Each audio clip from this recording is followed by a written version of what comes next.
अरे पवन, कहाँ है रे तू? हाँ माँ, यही हूँ। अरे अमन आया कि नहीं? बहुत देर हो गई है बचवा। माँ तुम चिंता मत करो, मैं एक काम करता हूँ, मैं बस स्टैंड जाकर देखता हूँ, अगर भैया दिख गए तो साथ लेता आऊंगा। हाँ, ये ठीक रहेगा। जा जरा जल्दी चल जा बिटुआ। नंदा के कहने पर उसके छोटे बेटे पवन गांव के बस स्टैंड की तरफ चल पड़ा। थोड़ी देर बाद उसने देखा कि उसका भाई अमन सामने से पैदल चला रहा था। अरे भैया, काफी देर लगा दी आज आपने। क्या बताऊँ छोटे, बहुत थक गया। फिर कुछ देर बाद घर पहुंचते ही पवन ने अपने बड़े भाई अमन को पानी पिलाया और फिर नंदा भी उसके पास ही आकर बैठ गई। क्या हुआ रे, आज बहुत देर कर दी तूने? क्या करूँ माँ, ये शहर के लोग बड़े लुटेरे हैं, 10 की चीज 20 में देते हैं। अरे पर हुआ क्या, ये तो बता। अरे माँ, वो खाद चाहिए थी ना खेत के लिए, भैया वही लेने गए थे, पर भैया अब खाद तो अब लाए ही नहीं। वही तो बता रहा हूँ, सरकारी समिति में तो खाद थी ही नहीं और बाहर दुकान वाले आसमान छूती कीमतें बता रहे थे। एक आध बोरी चाहिए होती तो सोच भी लेता, लेकिन अगर वो हर बोरी पर 200-250 रुपए कमाने की सोचेंगे तो हमारा काम कैसे चलेगा। हाँ भैया, ये भी सही है। अच्छा सोचो तो ये लोग कितना कमाते होंगे। हाँ छोटे, गाँव में हम लोग सिर्फ मेहनत करते रह जाते हैं, असली कमाई तो शहर में है। भैया 2 की चीज 4 की बेचो और 4 की 10 में। सुबह का गया हुआ है, कुछ खाया कि नहीं? भूख तो बहुत तेज लगी थी माँ, सोचा कुछ सस्ता ही खा लूं। पानी पूरी वाला मिला ही रास्ते में, कमबख्त वो भी कहने लगा कि 10 की 3 पानी पूरी देगा। अब बताओ। हे भगवान, हमारे यहाँ तो 10 की 5 मिलती है। हाँ भैया, और वो भी कितनी बढ़िया। वही तो भैया, मैंने तो एक ही प्लेट खाई और क्या बताऊं छोटे, इतना बेकार स्वाद था कि मेरे तो 10 रुपए बर्बाद ही हो गए। भूख मर गई सो अलग। कोई नहीं भैया, आप देखना, कल ही आपके लिए बढ़िया सी पानी पूरी बनाऊंगा मैं। हाँ हाँ, बहुत दिन हो गए तेरे हाथ की पानी पूरी खाए, कल बनाएंगे पक्का। फिर अगले दिन। माँ कहाँ हो? क्या हो गया, क्यों चिल्ला रहा है? तुमने तो कहा था कि तुम पानी पूरी बनाने में मेरा हाथ बटाओगी। ला छोटे, मैं तेरा हाथ बटा देता हूँ। अरे नहीं भैया, मैं तो बस ऐसे ही मजाक कर रहा था। मैंने पानी पूरी भी बना लिया और पानी भी तैयार कर लिया। अब जल्दी जल्दी अपनी कटोरियाँ लेकर आ जाओ। फिर पवन ने किसी पानी पूरी वाले की तरह कंधे पर एक गमछा रखा और अपनी माँ और बड़े भाई को पानी पूरी खिलानी शुरू कर दी। कसम से छोटे, तेरी पानी पूरी तो शहर वाले की पानी पूरी से 10 गुना नहीं पूरे 100 गुना अच्छी है भाई। हाँ रे, तू एक काम क्यों नहीं करता, पानी पूरी का ठेला ही लगाना शुरू कर दे। अरे भगवान ने तुझे इतना अच्छा हुनर दिया है, उसका इस्तेमाल करना। ठेले का तो पता नहीं माँ, लेकिन इतना तय है कि इसकी पत्नी इससे बहुत खुश रहेगी। इतनी बढ़िया पानी पूरी जो बनाता है। भैया मेरी पत्नी की बात करते हो, पहले खुद की तो शादी करा लो, फिर मेरी भी हो जाएगी। और हाँ, आप चिंता मत करना, मैं भाभी को भी ऐसी पानी पूरी खिलाऊंगा कि वो भी खुश हो जाएंगी। पवन की बात सुनकर अमन और नंदा हंस पड़े। ऐसे ही वक्त गुजरा और पहले अमन की शादी अनीता से हुई और फिर कुछ साल बाद पवन की पत्नी के रूप में पार्वती आ गई। दोनों बेटों की शादी करके नंदा बहुत खुश थी। फिर एक दिन, माँ जी आज पानी पूरी खाने का बड़ा मन कर रहा है। हाँ माँ जी, मुझे भी कई महीने हो गए। यहाँ गाँव में कहीं पानी पूरी नहीं मिलती क्या? पानी पूरी खानी है तुम्हें? हाँ माँ जी, पर आप हंस क्यों रही हैं? अरे पार्वती, लगता है तुमने अपने पति को अभी ठीक से जाना नहीं। छोटा इतनी बढ़िया पानी पूरी बनाता है कि बस क्या कहूँ, खाकर मजा ना आ जाए तो कहना। सच? क्यों देवर जी?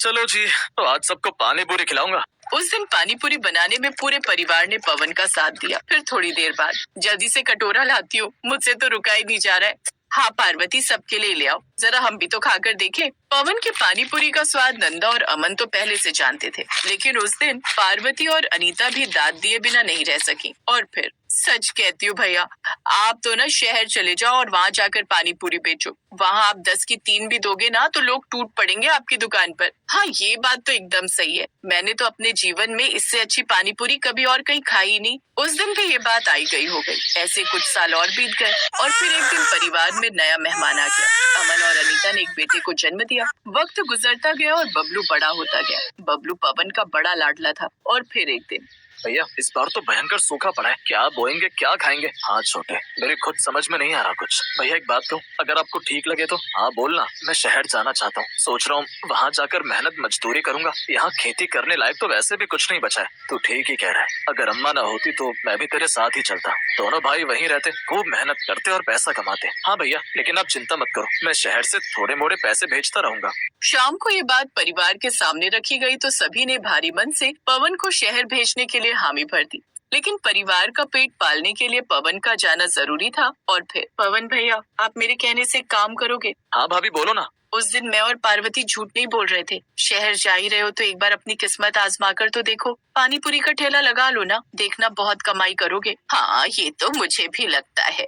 ठीक है पवन, जैसा माँ और तेरी भाभी कह रही हैं वैसा ही कर। एक बार कोशिश तो करके देख। ठीक है भैया, फिर यही सही, मैं अपनी पूरी ताकत लगा दूंगा। पवन घर से कुछ पैसे लेकर शहर के लिए निकल गया और वहाँ पानी पूरी का ठेला लगाने लगा। धीरे धीरे उसकी ठीक ठाक कमाई होने लगी तो वो पार्वती को भी अपने साथ शहर ले आया। बीच बीच में वो गांव आता और अमन को कुछ पैसे दे जाता। इसी तरह कई साल बीत गए। अब बबलू भी बड़ा हो गया। फिर एक दिन बबलू ने पवन को फोन किया। चाचू कैसे हो? मैं एकदम ठीक हूँ लल्ला। तूने आज बहुत दिन बाद याद किया। पता है तेरी कितनी याद आती है। यही तो बताने के लिए फोन किया है कि मेरी छुट्टी पड़ गई, मैं शहर आ रहा हूँ आपके पास। अरे वाह, ये तो बहुत अच्छी बात है। मैं आऊँ तुझे लेने? नहीं नहीं चाचू, मैं आ जाऊंगा, अब बड़ा हो गया हूँ मैं। बबलू की बात सुनकर पवन हंस पड़ा और फिर 2 दिन बाद बबलू पवन के पास शहर आ गया। पवन उसे अपने साथ अपने ठेले पर ले आया और फिर ले पानी पूरी खा। लाओ चाचू, आपके हाथ की पानी पूरी की तो बहुत याद आती है। माँ दादी सब याद करते हैं। हाँ भगवान की कृपा है, दिन भर में 500-600 रुपए का काम हो ही जाता है। पर चाचू ये जगह तो बहुत अच्छी है, ग्राहक भी खूब आते होंगे, तो फिर आपके पास ग्राहक कम क्यों आते हैं? अरे बचुआ, ये अमीरों का शहर है, यहाँ ज्यादातर लोग होटल में जाके खाते हैं। पानी पूरी पता है, वहाँ 40-50 रुपए की 5 पानी पूरी देते हैं। तो आपके ठेले को भी हम होटल बनाएंगे ना, इसमें बढ़िया लाइट वाइट लगाते हैं। बबलू उससे क्या होगा, पानी पूरी तो वही रहेगी ना, उसमें भी तो कुछ नया करना पड़ेगा, कुछ अलग, ताकि सब लोग आपके पास आए। मैं जानता हूँ कि तू बहुत होशियार है, तेरे मन में चल क्या रहा है? बबलू अपने साथ गांव से ढेर सारे हरे और कच्चे आम लाया था। अगले दिन उसने पानी पूरी के पानी में हरे आम की चटनी बनाकर मिलाई और साथ ही कच्चे आमों को बारीक बारीक काट लिया। फिर अगले दिन चाचू, अब जो भी ग्राहक आए उससे पूछना कि आलू वाली पानी पूरी या कच्चे आम वाली पानी पूरी। अच्छा, और कच्चे आम वाली पानी पूरी कैसे बनेगी? जिनको बहुत खट्टा खाना होगा उनकी पानी पूरी में आप थोड़े से कटे हुए कच्चे आम डाल देना, बस हो गया। पवन ने वैसा ही किया। फिर क्या था, खट्टे के शौकीनों की भीड़ लग गई। कुछ ही देर में पवन की सारी पानी पूरी बिक गई। फिर अगले दिन वो दुगने पानी पूरी बनाकर लाया और उस दिन उसने 3000 रुपए की पानी पूरी बेची। देखते ही देखते पूरे शहर में पवन की पानी पूरी का नाम हो गया। और फिर कुछ सालों बाद, ये घर तो बहुत बड़ा है रे। हाँ माँ, हम भी तो बहुत सारे हैं। वो तो ठीक है, पर मैं रहूंगी कहाँ? आपके लिए अलग से बड़ा सा कमरा बनवाया है माँ। भाई, मुझे तो अकेले रहने की आदत नहीं है। बताओ मेरे कमरे में कौन रहेगा मेरे साथ? नंदा का इतना कहना था कि सभी ने नंदा के सामने अपना हाथ उठा लिया। पवन की मेहनत और बबलू के दिमाग ने इस परिवार की किस्मत बदल दी थी।